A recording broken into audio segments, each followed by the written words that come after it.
નમસ્કાર, સમય news YouTube ચેનલમાં તમારું સ્વાગત છે. સંસદમાં પહેલીવાર જોયું કે અમિત શાહ સ્પીકર પાસેથી રક્ષણ માંગી રહ્યા હતા.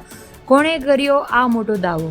વિપક્ષના નેતા રાહુલ ગાંધીએ તેમનું પ્રથમ ભાષણ આપ્યું હતું અને આ ભાષણ દરમિયાન અગ્નિવીરોના શહીદ થવા પર વળતર ન મળવાથી દાવા પર હિન્દુ સમાજ પર કરેલી ટિપ્પણી સુધી જોરદાર હંગામો થયો છે. વરિષ્ઠ પત્રકાર પણ આ રીતે જ કહે છે અને રાહુલ ગાંધીએ વરિષ્ઠ પત્રકાર પ્રભુ ચાવલાને કહ્યું કે મેં 10 સંસદો કવર કરી છે અને 8 વડાપ્રધાનને સંભળાવ્યા છે.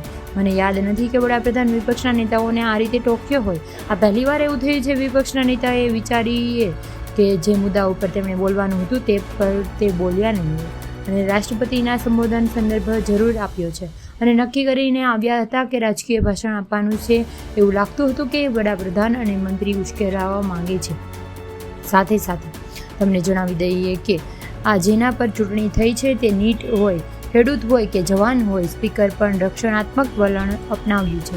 કહેવું પડ્યું છે કે વડાપ્રધાન મોટા છે એટલા માટે તેમને આગળ નમે છે. તમને જો અમારો આ વિડીયો પસંદ આવ્યો હોય તો સબસ્ક્રાઈબ